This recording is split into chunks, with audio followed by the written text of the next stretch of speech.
Plisa Brandani Scala Brother Mascala Brandon Hasca Rezono Muscaliara Braskini Andulo Broden Hascala Braskini anda.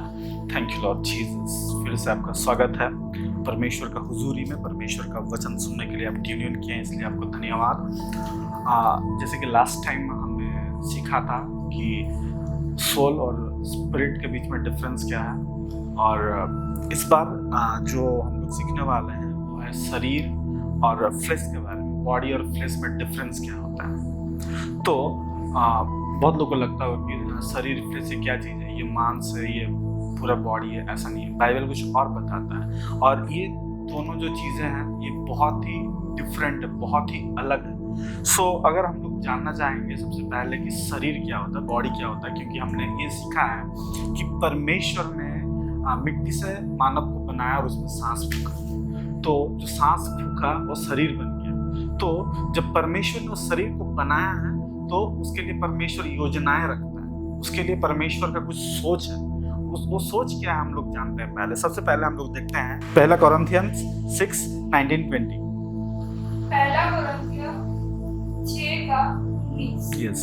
क्या तुम नहीं जानते कि तुम्हारी देह पवित्र आत्मा का मंदिर है, पवित्र आत्मा का मंदिर है जो तुम में बसा हुआ है और तुम्हें परमेश्वर की ओर से मिला है और अपने नहीं हो। तीसरा, क्योंकि दाम देकर मोल लिया गए हो, इसीलिए अपनी देह के द्वारा परमेश्वर की महिमा करो। बाइबल क्या बतलाती है कि ये शरीर जो है परमेश्वर ने क्यों बनाया, क्योंकि उसका आत्मा वहां रह सके। इसलिए क्या कहता है कि क्या तुम ये नहीं जानते कि ये शरीर क्या है, पवित्र आत्मा का मंदिर है। सबसे पहला चीज जो हमें सीखना है कि ये जो हमारा शरीर है क्या है, ये परमेश्वर का मंदिर है। और दूसरा चीज क्या है कि आप खुद का नहीं, हम अपना प्रॉपर्टी नहीं है, हम किसी और के प्रॉपर्टी है। We are guest to someone's house. जबकि बाइबल बतलाता है कि ये पवित्र आत्मा का मंदिर है। जब आपका सोच यहाँ आता, आपका विचार यहाँ आता, तो ये आपका घर नहीं है, ये आप यहाँ पे गेस्ट आए हैं। बाइबल बतलाती है कि आप लोगों को खरीद लिया गया है। किससे खरीद लिया गया है? बहुमूल्य लहू से। प्रभु यीशु का बहुमूल्य लहू से आपको खरीद लिया गया है। तो इस कारण आप क्या करो कि अपना शरीर से परमेश्वर का महिमा करो। तो जो रीजन था आपको बनाने का, ये शरीर को बनाने का जो उद्देश्य था परमेश्वर का, वो ये था कि ये शरीर से क्या होने पाए कि परमेश्वर का महिमा होने पाए।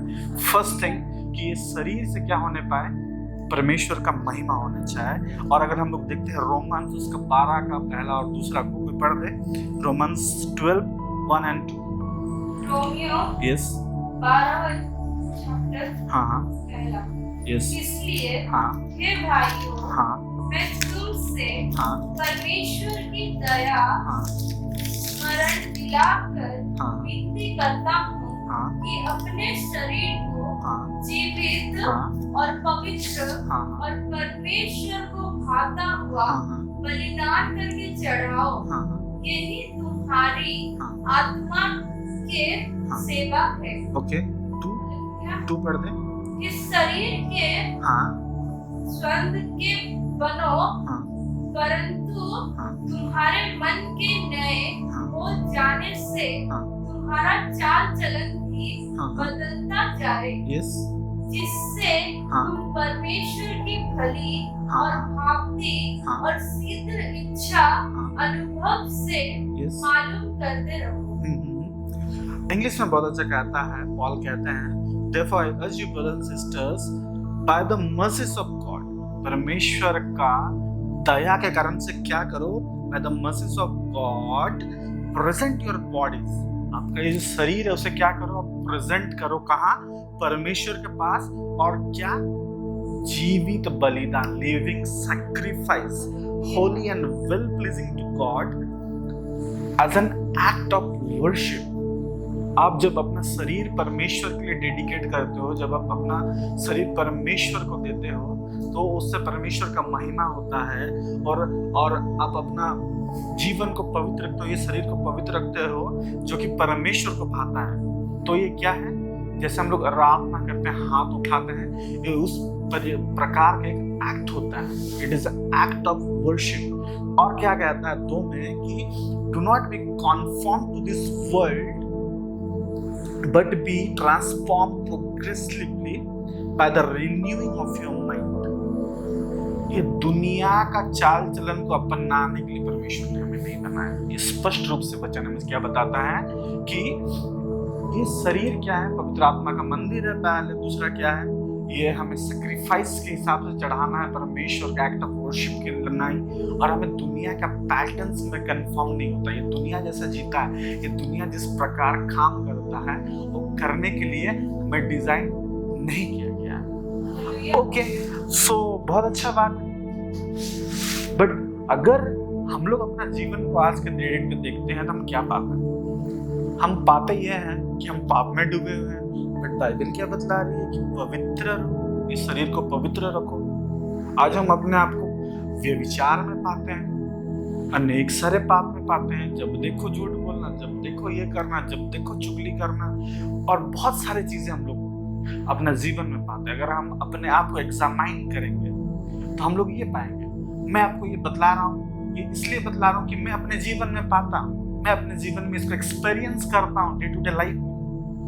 और बाइबल क्या बतलाता है कि दुनिया के पैटर्न के हिसाब से नहीं, दुनिया ऐसा जीता है उस तरीके से नहीं। कुछ छोटा सा अपना प्रॉफिट के लिए झूठ बोलना, ये परमेश्वर नहीं सिखाता। ये परमेश्वर का शरीर का काम नहीं है, ये काम के लिए परमेश्वर नहीं बनाया। तो अगर ये सारा चीज हमें पाया जाता है, ये काम किसका है? ये काम किसका है? ये काम उसका है जो शरीर नहीं है। दैट मीन्स ये शरीर को छोड़ के, ये बॉडी को छोड़ के और भी कुछ है जो ये सारा चीज काम करवाता है। और ये जो काम करवाता है उसे क्या कहते हैं हम लोग? फ्लेश कहते हैं। Flash, okay. फ्लेश का मतलब सिर्फ मांस नहीं होता, मीट नहीं होता। शरीर का काम क्या, सॉरी, आपका फ्लेश का काम क्या होता है? फ्लेश एक्टिवेट कैसे होता है? फ्लेश हम पे डोमिनेट कैसे करता है, कब करता है, उसे हम लोग जानने की कोशिश करेंगे। और अगर हम लोग देखते हैं रोमन्स का 8वां अध्याय का 6 से पढ़ते हैं नीचे, क्या कहता है? यस, 8वां अध्याय 6वां वचन।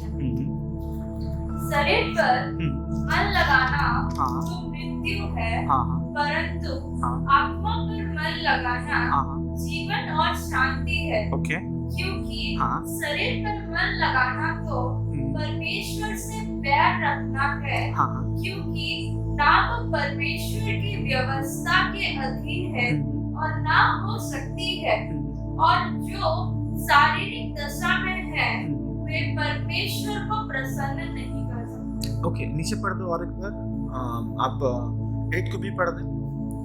और जो शारीरिक दशा में है वे परमेश्वर को प्रसन्न नहीं कर सकते। ओके, सो नाउ क्या बतलाता है उसमें? क्या कहता है? शरीर कहता है, बट इंग्लिश में क्या कहता है? But now the mind of flesh. मतलब अगर आप शरीर पे, मतलब फ्लेश पे मन लगाते हो तो क्या है? मृत्यु है। अभी जब हिंदी में कहता है, शरीर कहता है, तो हमें ये समझने का जरूरत है कि अगर शरीर बॉडी होता है, अगर शरीर बॉडी है और बाइबल क्या बतलाती है कि पवित्र आत्मा का मंदिर है, ये है, वो है, वो है, तो उसमें जब हम लोग मन लगाते हैं तो उसका जो प्रतिफल है वो मृत्यु कैसे है? उसका जो प्रतिफल है मृत्यु कैसे है? दैट मीन्स ये बॉडी के बारे में बात नहीं कर रहा है, यहाँ पे किसके बारे में बात कर रहा है? फ्लेश के बारे में बात कर रहा है, राइट? अगर हम लोग 7 को पढ़ते हैं, the mind of the flesh is very actively hostile to God. मतलब हमारा जो फ्लेश है वो हमेशा क्या करेगा? हमेशा हमको संसार का पैटर्न्स में मूव करने के लिए हमें एनकरेज करेगा। थोड़ा सा ये कर लेते हैं, क्या होगा? थोड़ा सा वो कर लेते हैं, क्या होगा? जब परमेश्वर हमें जिसलिए बनाया है उसे करने के लिए हमें कभी एनकरेज नहीं करेगा। हमें हमेशा दुनिया का पैटर्न्स पे मूव करने के लिए हमें एनकरेज करेगा, मोटिवेट करेगा। और 8 कहता है those who are in the flesh cannot please God। जो फ्लेश में रहते हैं वो सबसे पहला बात क्या है, परमेश्वर को प्लीज नहीं कर सकता। तो अगर आपको परमेश्वर को प्लीज करना तो आपको क्या करना है, फ्लेश में नहीं बॉडी में रहना है, जो कि पवित्र आत्मा का मंदिर है, राइट। तो फ्लेश इज नाउ, हम लोग देख रहे हैं एक टोटली क्या है, डिफरेंट सा चीज है, कुछ अलग सा चीज है, राइट। क्या आपको ये पता था कि फ्लेश एक अलग चीज होता है? नाउ अगर हम लोग उसको हम लोग देखते हैं रोमन 7 का 18, ओके क्या कहता है रोमन 7 का 18? रोमियो हाँ 7वां अध्याय 18। क्योंकि मैं जानता हूँ कि मुझ में अर्थात मेरे शरीर में कोई अच्छी वस्तु वास नहीं करती। इच्छा तो मुझ में है परंतु भले काम मुझसे बंद नहीं पड़ता। अब क्या होता है कि ये शरीर कहता है, याद रखो ये शरीर कहता है, ये बॉडी के बारे में नहीं, फ्लेश के बारे में बात करता है। इंग्लिश में कहता है for I know that nothing good lives in me, ठीक है, इन मी मतलब इन माई फ्लेश, ठीक है। For the willingness is present in me but doing of good is not. मतलब इच्छा है कि हम कुछ अच्छा करें, जैसे परमेश्वर ने हमें डिजाइन किया है, परमेश्वर ने हमें जैसे बनाया है वैसा हम कर पाए, बट क्या बताता है कि हम लोग नहीं कर पाते हैं। आज हमारे जिंदगी में भी ये होता है, हम लोग रोज सोचते हैं कि हम लोग चैरिटी करते हैं, हम लोग प्रार्थना करते हैं, हम लोग वचन पढ़ते हैं, कुछ तो अच्छा करते हैं, कुछ तो अच्छा करते हैं, कुछ तो अच्छा करते हैं, बट एट द एंड क्या होता है, हम लोग क्या पाते हैं कि हम लोग वो कर नहीं पाते हैं, बल्कि जो हमसे फ्लेश करवाता है, सिन में, व्यभिचार में, झूठ बोलना, चुगली करना, ये सारे चीजों में हम लोग पाए जाते हैं। सो नाउ अब हमें करना क्या है, उससे पहले हम लोग देखते हैं गलातियंस 5 का 19 क्या कहता है। गलातियंस 5:19 कोई पढ़ दे मेरे लिए। गलातियों 5वां अध्याय 20। ओके।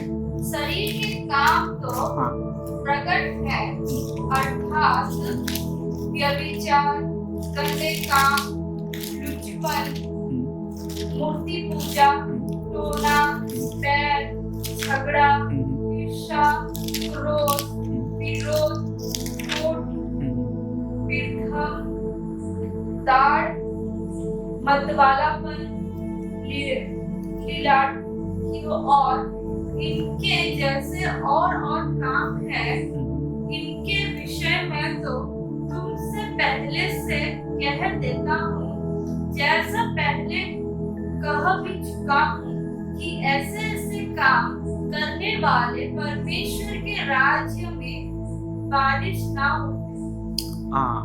अब क्या कहता है, अगर हम लोग 18 से पढ़ते हैं, कहता है but if you are guided and led by the spirit you are not subject to law.